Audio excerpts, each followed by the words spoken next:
out here at State Farm Stadium and, of course, talking a lot of football. I'm pleased to be joined right now by Cardinals passing game coordinator and wide receivers coach Drew Terrell.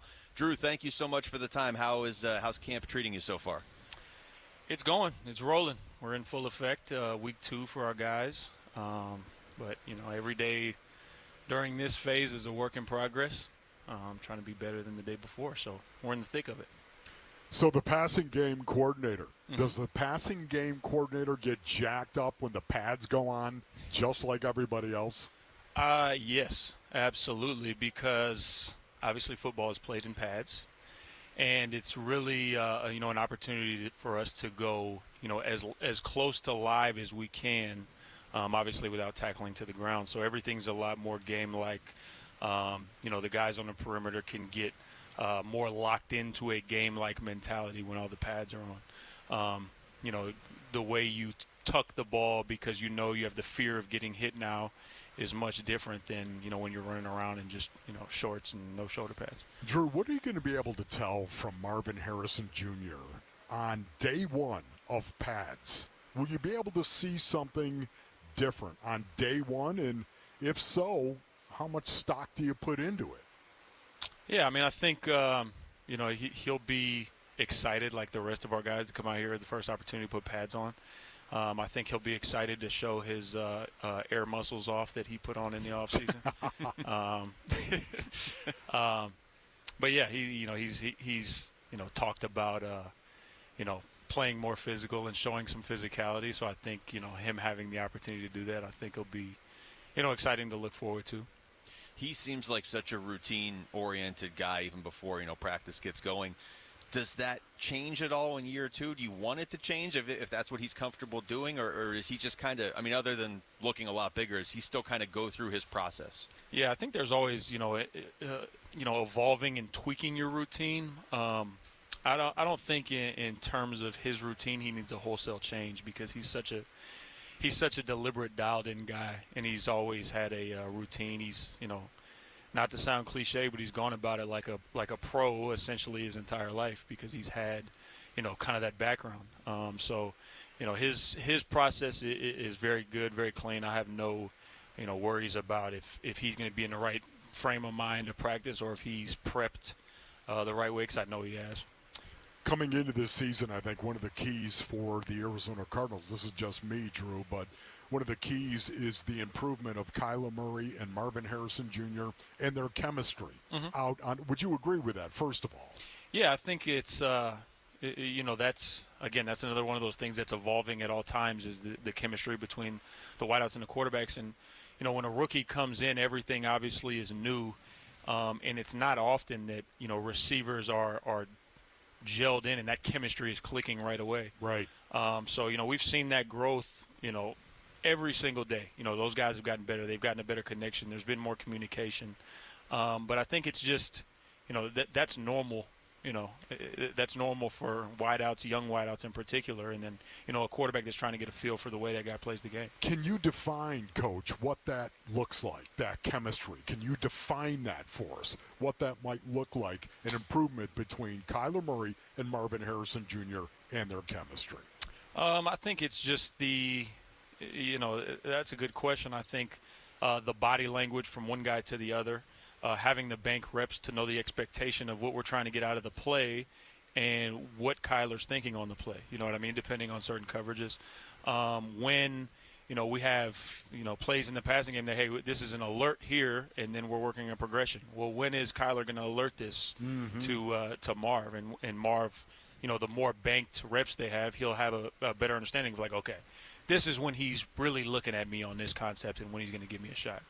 But I think from the outside looking in, I think it's going to be very hard to really look and see what the chemistry looks like outside of just production and completions. You know what I mean? But I think for those two guys, body language, understanding of the system, understanding of each other is what they've improved every day. We're talking to Cardinals passing game coordinator, wide receivers coach Drew Terrell. Drew, what about the receivers behind Marv? We always talk about Marv, but the guys behind him, is there a position battle going on for 3 or 4, or do you want like a set pecking order before you go into the season? Yeah, there's a battle going on 1 through 10. I think we got 10 guys practicing today. I love the group we've got behind Marvin, Mike, Zay, Dortch, Weave, some of the newer guys in Quez and Tristan and Semi. Those guys are great competition. They've all got varying skill sets, and we can use them in different ways. And part of training camp is identifying the skill sets of those guys and then trying to put them in position to take advantage of. So, Drew, when I think, this is just me, once again, I'm an old guy, played a long time ago, love the game of football, call it the blood sport, love it. But when I think of Marvin Harrison Jr. and I think of Kyler Murray and I think of them improving their chemistry, I think of them throwing the ball down the field, chunk throws that are happening down the field. How important is it that they develop that part of their game? Yeah, I think anytime there's the threat of taking the top off the defense, it improves your overall, football team and passing game. So I think, Marv is absolutely capable and Kyler's absolutely capable. It's a matter of, being in the right play against the right coverage and then hitting our shots when we get them. That to me as well, hitting your shots when you get them, it opens up. It is the panacea. It is the passepartout. It opens up all possibilities because if you can throw the ball down the field, now you've got Trey McBride who can work the middle of the field as well, and James Conner running the football. I think it's paramount that they increase their chemistry and they get better at throwing the ball down the field because it will change everything for their offense. Am I being dramatic on this? No, absolutely. I agree. Anytime you can be explosive down the field in the pass game, it opens everything up underneath. And anytime there's the threat of being explosive down the field, it's going to open up. Yes. If you're limited in throwing the ball down the field, then teams know they can play shorter to intermediate routes, and it makes it a lot harder. So, absolutely, you're right. It opens up everything. What does this is a broad question, but Trey McBride, how much does what he did last year allow you to do more of this year? Like, how many doors did that open? And did that even surprise you guys? I mean, did you kind of figure something like that was coming because you saw it behind the scenes? Man, Trey is a dynamic football player. Not just a tight end, a dynamic football player. You can use that guy so many ways. He's so athletic. He's at a point now where his confidence is through the roof, and you see him play that way very loose. Like a lot of times, like when guys get to this level, the fun and the when you first start playing football in Pop Warner, your mind is just, you think so simply, and it's like, this is just about me taking this ball and putting it in the end zone. And then the longer you play, the more difficult you make it. Yeah. Trey's gained enough confidence to where he's playing like he's in like a 10-year-old. Like, got ultra confidence. He's the baddest guy on the field. Thinks he can score every time he has it. But anytime you have a pass catcher or a playmaker like that, the defense has to respect it, and then, it opens up things for the rest of the guys, and the rest of the guys got to take advantage of one-on-one matchups or, coverage that dictates them getting the ball. So absolutely, people are going to have to pay attention to him, and when they do, we have to capitalize in other areas. Coach, did you teach him how to run after the catch? Did Trey? you? Absolutely not. Absolutely not. I don't know where that came from. Colorado somewhere. His Pop Warner. It's pretty special, isn't it? It's outstanding. It's awesome. Love it. Drew, this was awesome, man. Thank you so much for the time. Yeah, no doubt. Thank you, Coach. Thanks, Drew Terrell, joining us right here. We are pleased to be joined up here right around the 50-yard line by Dadrion Taylor-Demerson. Rabbits to most fans as we get ready for the first padded practice of the of camp.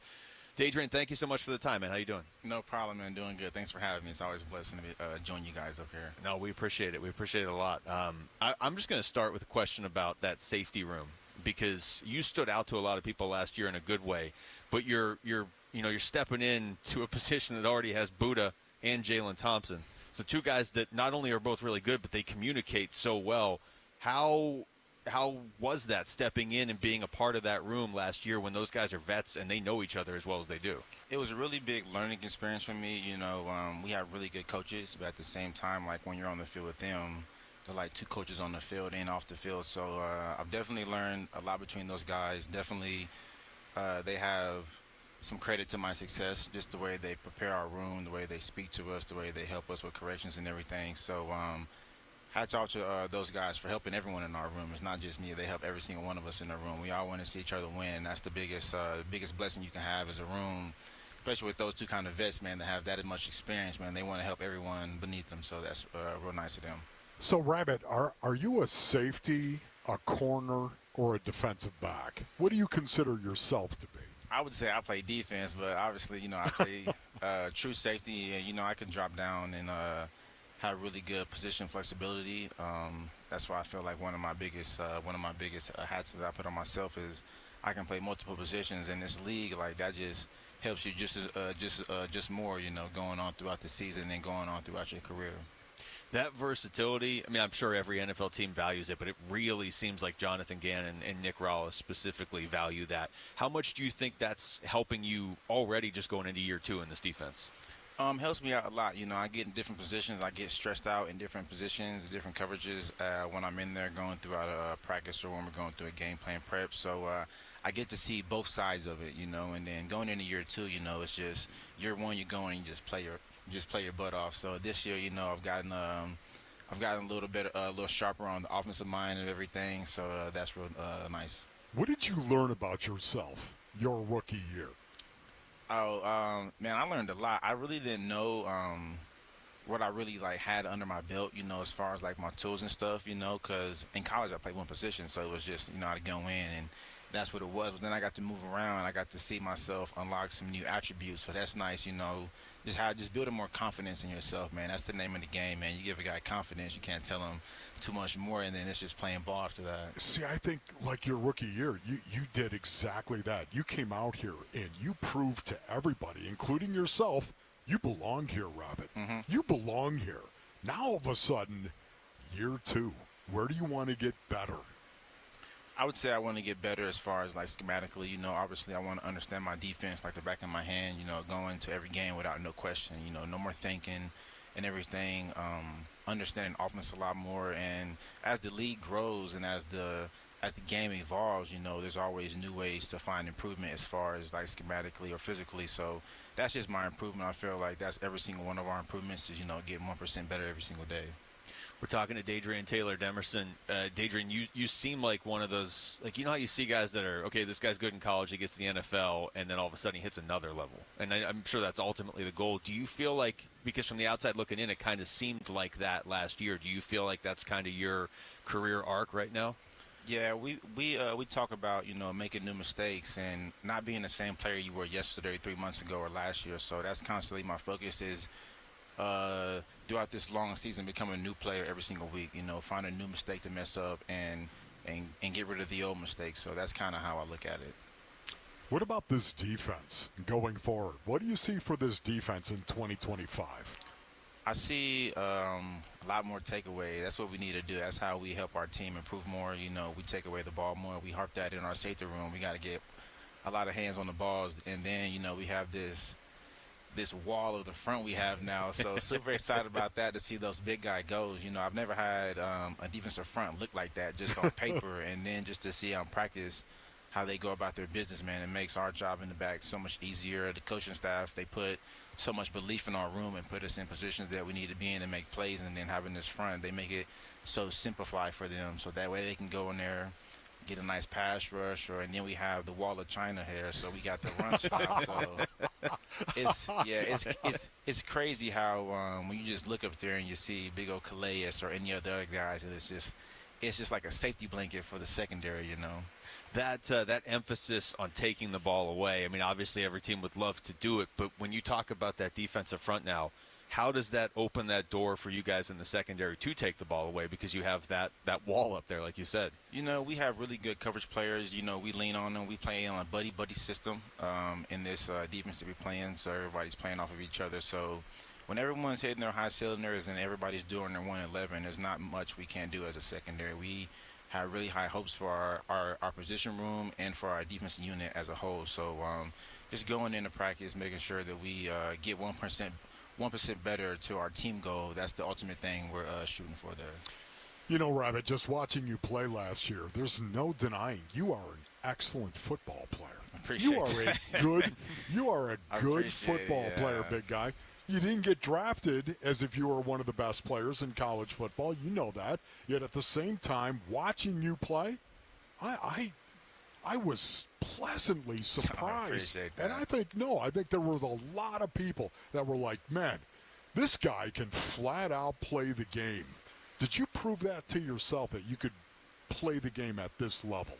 I feel like when I got here, I'd already proved to myself that I belong. So you knew that. Yeah, I'd probably say that I really put a lot of time into this game, just as much as the other guys in my room and everyone else around the league. We all do the same. But I have a tremendous belief in myself. I know what I bring as a player. I know what I bring to the locker room. Just being a good teammate, and I feel like that speaks volumes. I feel like I'm able to handle my business, and last year I gained some trust, and that was one of my ultimate things that's come in my first year and just gain a little bit of trust, and so I feel like I gained a little bit of trust, so only from now it's just going forward, no more going backwards. You're so physical. That's the one thing I look. It's not like you're a big guy, right? Yeah. You're not like the biggest guy out in the field, but you're so physical the way you play, Dadrion. It's one of the things I respect the most about you, bud. Yeah, that's one thing we preach is our defense velocity, motor, and violence, and I feel like I fit both of those categories. Not the biggest guy, but I bring a boom. So, that's right. Yeah. It feels like you landed on the right defense. Yeah, I'm excited that I got chose for this to be my new home, and looking forward to the future being here. Yeah. We talked to Garrett Williams last year around this time, and he was talking That's about my boy. Is that right? That's a dude right there. Yeah. You guys are both pretty versatile in that secondary too. It feels like you both allow this defense to do a lot more. Yeah. So the last 2 off seasons I've gotten to spend literally like the whole off season with Garrett, and us not being too far apart. He came in year before me, but I'm actually older than him, so we make jokes about it all the time. But on the serious note, he's really helped my game a lot. Just being around him 24/7. He understands the game really well, and he has the advantage on being here a year before me. So he's learned a lot. He's messed up a lot, as we all do, but he has a lot of success in his career. So just being around him, I kind of model my everyday life around him, because he's a true professional. I'm around him more than anyone in my room. So I just really just appreciate him, taking me in and just being so willing to give the knowledge that he has to a guy coming in. So that's all you could hope for as a good vet. Yeah, that's Rabbit, cool. That is the one guy. If I had to say that you were similar to one guy I would have picked Garrett Williams. Yeah, he's a tremendous help in our organization, and I'm glad we have him on our team. That's kind of one of the guys you game plan against. So, yeah, I feel bad for the other guys that got a game plan against him. Yeah, no, he's a really good player. Well, Rabbit, we appreciate this, man. Thank you so much. Good luck this season. All right. Thanks for having me. Dude, you're a baller, man. Appreciate you. Appreciate it. Thanks for watching Wolf and Luke. Tap to see more and click the button in the middle to subscribe to Arizona Sports.